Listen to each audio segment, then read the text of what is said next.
I'm Montse Alvarado. Welcome to EWTN Pro-Life Weekly. I think there's a lot of education that has to be done around this issue. This is, as the U.S. bishops have told us, the preeminent issue of our time. Abortion, a preeminent issue of our time, but not all Catholic voters see it that way.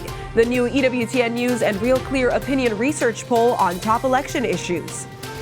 We put together videos both in English and in Spanish highlighting the ballot initiative and explaining the reasons why people should oppose it. 25% of the electorate is Catholic. I'm very hopeful that Catholics will take this on and fight like life depends on it, because life truly does. Calling on Catholics to vote to protect life in Nevada. We speak with the Bishop of Reno about educating the church about this measure. The measure is not only to protect our own state in the future, but we're trying to use it to serve as a beacon for other states who value the preservation of life to do so and follow in our wake. As more states and countries support assisted suicide, one state seeks to protect the vulnerable from this horrific trend.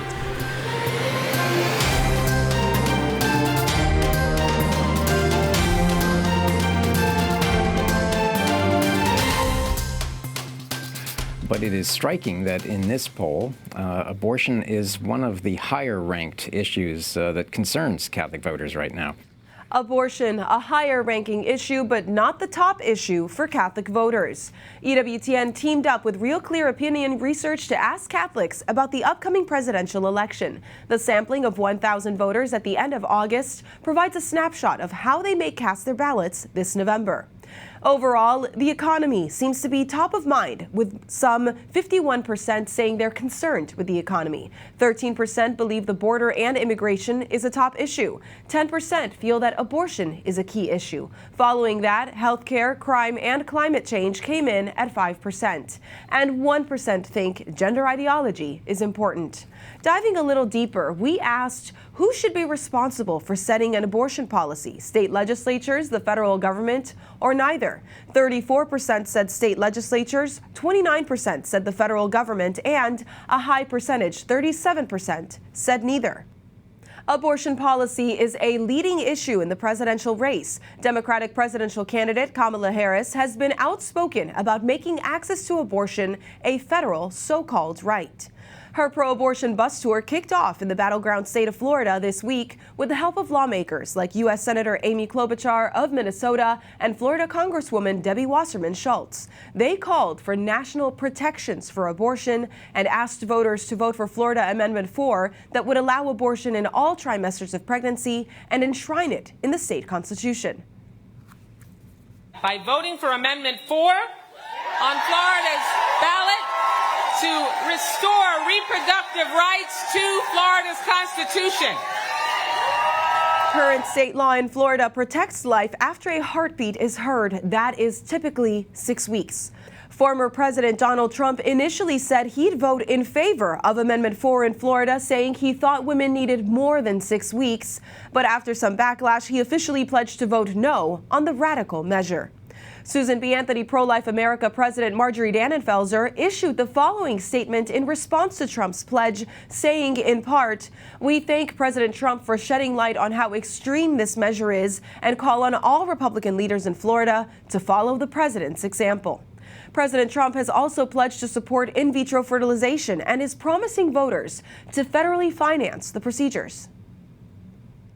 As part of our efforts to help working families, I'm announcing today in a major statement that under the Trump administration, your government will pay for, or your insurance company will be mandated to pay for, all costs associated with IVF treatment, fertilization for women, IVF treatment. Mary Rice Hassan, Senior Fellow and Director of the Person and Identity Project at the Ethics and Public Policy Center, joins me on set to analyze the latest developments along the campaign trail and dive deeper into this EWTN News poll with Real Clear Opinion Research. Mary, thank you so much for joining us. Oh, thank you so much. It was surprising to see the way that Catholics responded to this initial poll, especially knowing that we've had a little bit of a flip-flop from Trump in terms of his desire to protect the unborn children. That's not really something that he's leading with, and also his big proposal for more government-mandated coverage of IVF. How should Catholics be discerning the very little daylight that we have between the two leading candidates? Yeah, I think one of the problems is Catholics felt betrayed when Trump flip-flopped, when there was not that clarity, because there had been, I think, a sense of trust. It's like, okay, he delivered, and then that became very muddy. So I think one of the things that Catholics are challenged by is answering that question, what is the difference between the parties? And I think with that, or the two candidates. Right. And I think with that, I would encourage Catholics to really look at track records. Right. And I think one difference that I see is the absolute promotion of abortion, which is different from Trump is making, I think, a lot of big mistakes, and I hope they would be corrected on the policy level if he does get elected. But I think when we look at Kamala Harris and her track record prosecuting David Daleiden with the Planned Parenthood tapes, her own personal investment in this issue, visiting Planned Parenthood, we're going to see an administration, if she is the president, we're going to see an administration that is dedicated to promoting abortion. And I think that's a decisive factor. You know, it's one thing to say neither one is great, but to look at what's the harm that's going to be done. Right. I mean, she's on an abortion tour right now around the country, so there are significant differences in terms of promoting versus allowing, right? Yeah. Well, Kamala does lead in the polls with women, and for our poll, the response from Catholic women was very surprising. Tell us a little bit about what you saw there. Yeah, it was kind of troubling, actually, because one of the questions that you asked was whether abortion policy should be decided on the state or the federal level, or neither. And a vote for neither is really a vote or something that indicates that people have taken on board that messaging that says women should decide for themselves. Right, the my body, my choice. Right, government stay out of it. And so that was a significant factor for women. We had not half of women, but I think it was about 44% of women who were saying neither. So I think that's an education point. I think that's something that Catholics generally have become confused in the post-Dobbs era because, okay, we all wanted Roe to fall, but then what? So I think there's a lot of education that has to be done around this issue. And a big opportunity also that shows you that if you do push a message really hard and you're unrelenting about it, people will pick it up. And that's, I think, the proof is in the pudding of that my body, my choice reality that women have, even Catholic women have absorbed. Well, we also looked at the results around gender transitions. And we asked a very specific question about whether you would support puberty blockers or surgeries. And the responses showed a little bit of confusion. What did you see in that? Yeah, confusion, I think, is a good summary. On the whole, we had 50% of Catholics who were opposing these medical and surgical interventions in minors, which is a good thing. But when you think about what's at stake, you would think that number should be far higher, especially when you compare it to the percentages of Catholics who oppose, for example, men participating in women's sports. That's right. That was really surprising. You had an overwhelming majority of people who were interested in keeping men out of women's locker rooms, out of women's sports, but on this reality of surgical and hormonal interventions for minors. Right. That's the part that struck me is it's not about what an adult can do, it's about what a minor is allowed to do. Right, but I think that indecision was reflected in the undecided vote and the fact that there were sort of scattered responses to some of those questions. I think people aren't sure what it entails, whereas with the whole women's sports question, we have had a lot of messaging, a lot of coverage in the secular media as well as obviously Catholic media, but we've had a lot of conversation about that, and I think people visually can see, okay, there's something unfair, there's something wrong when you have a 6'3" man competing against women, but I think perhaps they're reluctant when they're not confident of the facts, they're reluctant to say no. And again, I think this is something that we need to message clearly about because the church does clearly speak sexual difference is real. We don't have a right to try to manipulate the body and alter its functions to try to transform ourselves into the opposite sex. It doesn't work anyway. So. Yeah. And we've certainly seen that a little bit of messaging from the bishops on that, but we need to see more. I think the reality is we just need to see more and more of it. We need clarity. That's right, clarity. And the Olympics certainly put that on display. Sports. Yeah, it's a reality that women are facing. They're being completely taken out of something that they fought so hard for. Well, let's talk about then this one issue, the pro-life issue of the death penalty that always seems to be sidelined. We asked one simple question of whether people actually believe in the death penalty for those who commit murder, and the response was overwhelming as well. Yeah, they were supportive of the death Yeah. penalty, which I frankly was shocked because I think the bishops have done a good job about speaking out about that. I think there's been a lot of teaching. And the Holy Father has done a really Yes. significant push to educate people about that reality around the death penalty. So it was surprising to see that, as well as then the numbers reflected in what the priorities are and where abortion was too. Those seem to be things that you wouldn't imagine that someone would have such a deep response to the death penalty as opposed to abortion. Yeah, especially since the Democrat Party in the past has been, pushing against the death penalty, and yet, so again, this is it was a big unfulfilled promise from the Biden campaign, right? Biden campaigned to the administration saying they would abolish the death penalty, and they never did. Yeah, and now it's crickets. Kamala is not even going to talk about it. Yeah, so I think these numbers would not necessarily promote talking about it. I think the conclusion I draw is there's a lot of room here to educate Catholics on these important issues. So it's so important for the Church to keep on speaking out. Absolutely. Thank you so much, Mary. You're welcome. To view the entire 2024 election poll, head over to EWTNnews.com/poll to download the results. EWTN News Nightly is also covering the polling. On Friday, September 6th, they will focus on the gender ideology portion of the poll with Mary Hassan coming back. Tune in at 6 p.m. Eastern. To our state ballot coverage now. In Nevada, where taking the life of the unborn is currently legal up until 24 weeks, a measure to lock abortion as a right in the state constitution will be on the ballot. The measure would establish a right for abortion until fetal viability, which is typically 24 weeks, without interference from the state. It allows the state to regulate abortion after viability, except where medically indicated, to protect the life or health of the pregnant patient. In our law, viability is defined as 6 months, 24 weeks. That's going to go away, and it will be replaced with a viability standard that's left up to the abortionist. Health is a big, it's a big loophole. Health is considered emotional health, financial health. It can be any number of things, any kinds of transitory conditions that could be just, today I'm not feeling good and I don't feel like I can do this. The amendment must be approved by a simple majority of voters in 2 consecutive elections, this year and again in 2026.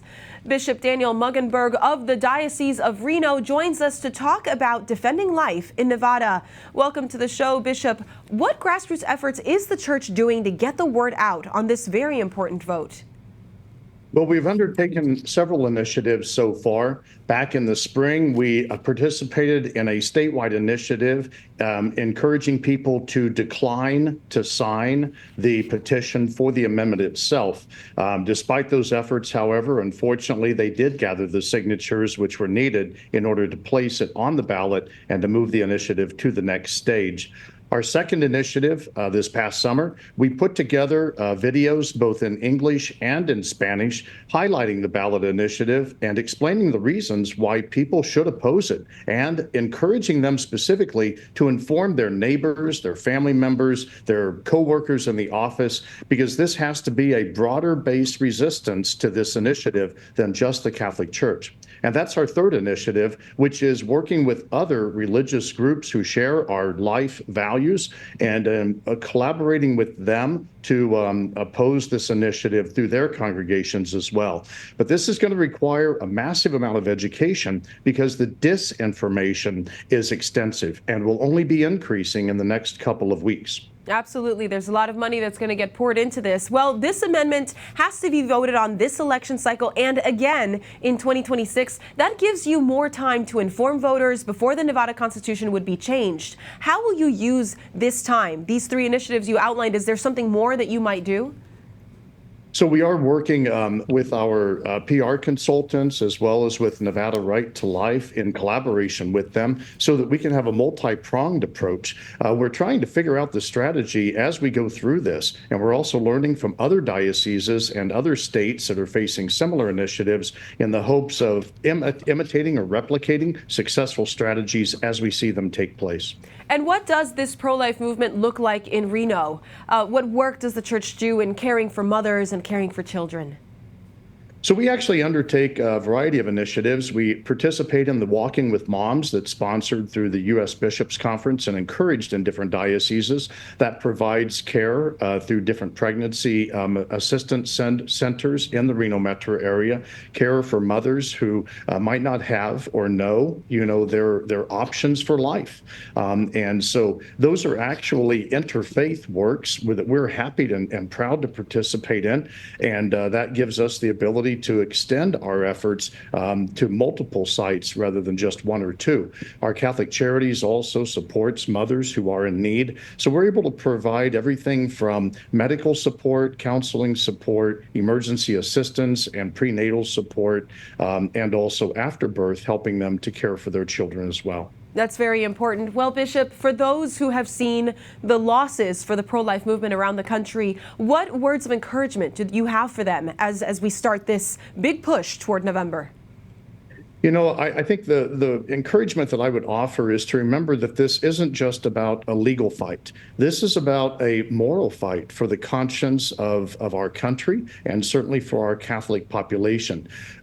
Sadly, so many people are being deceived by the culture of death and by these very highly funded pro-abortion movements. And so we need to have our people be educated. We need to encourage them to come to see the beauty of the value of human life and protect and defending human life at all its stages, and that includes the initiatives to confront these radical abortion amendments, and it also includes the many initiatives for assisted suicide that we also see being promoted throughout the country. Absolutely. Well, those are just as dangerous. Thank you so much, Bishop, for your clarity and for your example. Thank you. And don't forget to check out the Catholic News Agency's interactive map on state abortion ballots. Head over to CatholicNewsAgency.com and scroll to the bottom. In West Virginia, voters will decide on amending the state constitution to prohibit the practice of assisted suicide. House Joint Resolution 28 received a majority support in both chambers earlier this year. It would officially prohibit people from participating in the practice of medically assisted suicide, euthanasia, or mercy killing of a person. People might not fully grasp the long-term ramifications of legalizing and institutionalizing medically assisted suicide. The liberal progressive order likes to reduce morality to just consent. And, the power of suggestion, especially from doctors who have immense authority in our society, shouldn't go underappreciated because that's not an equal relationship. The doctor-patient power relationship has imbalance to it. Doctors hold significant authority in our society, and their suggestion of assisted suicide can heavily influence vulnerable patients and makes it hard to ensure that such a decision is ever truly voluntary to begin with. Medical aid in dying is currently legal in 10 states, and they're highlighted on your screen in red. When we return, a member of a new Pregnancy Care Center Alliance talks about the work to save lives, as the state she works in spends taxpayer dollars to tell women not to go to pro-life pregnancy centers like hers. Stay with us.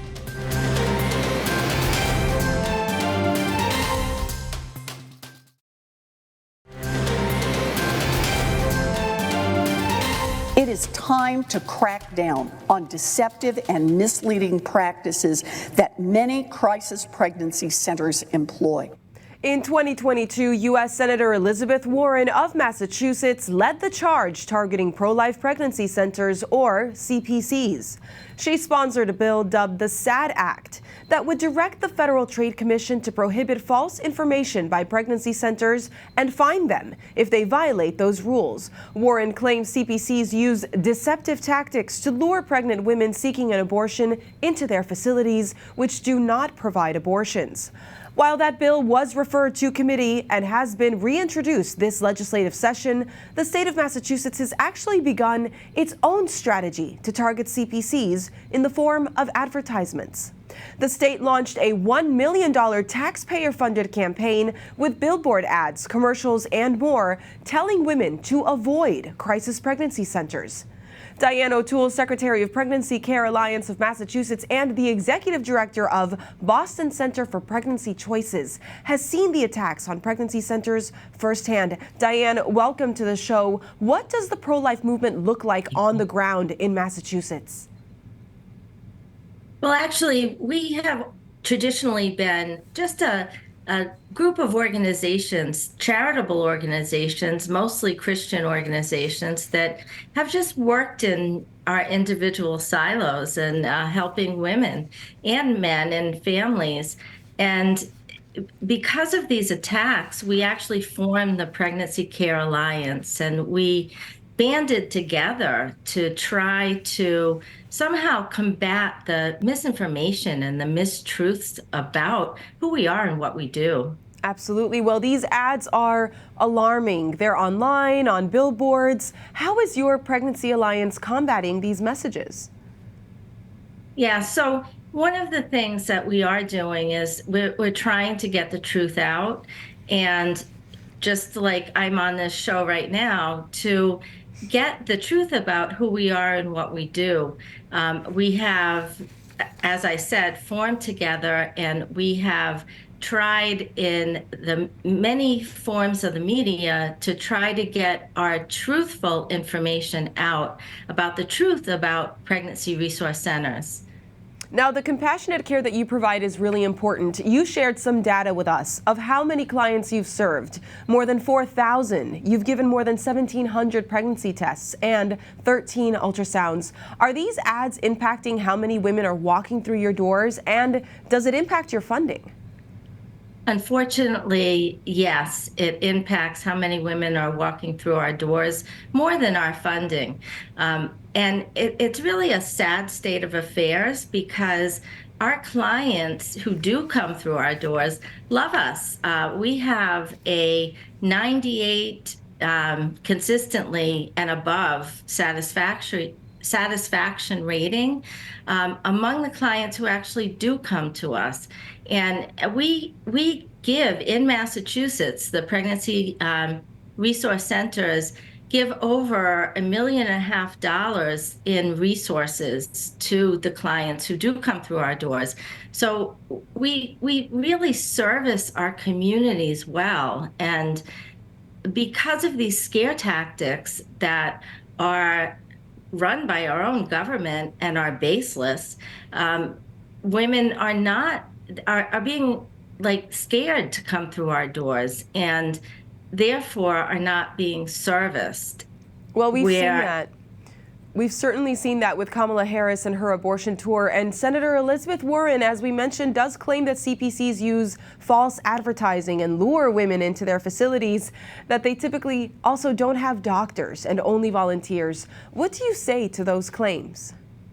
It's simply not true. And actually, we did a Freedom of Information Act because a couple of years ago, actually, the Attorney General's office issued a consumer advisory warning against pregnancy resource centers.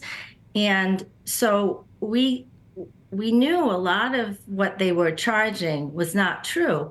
So in the Freedom of Information Act, we found from the Attorney General's office itself that in over 40 years where pregnancy resource centers have been in existence, there were only 3 complaints against pregnancy resource centers, and they were not even from actual clients. So the Attorney General's office itself didn't investigate those.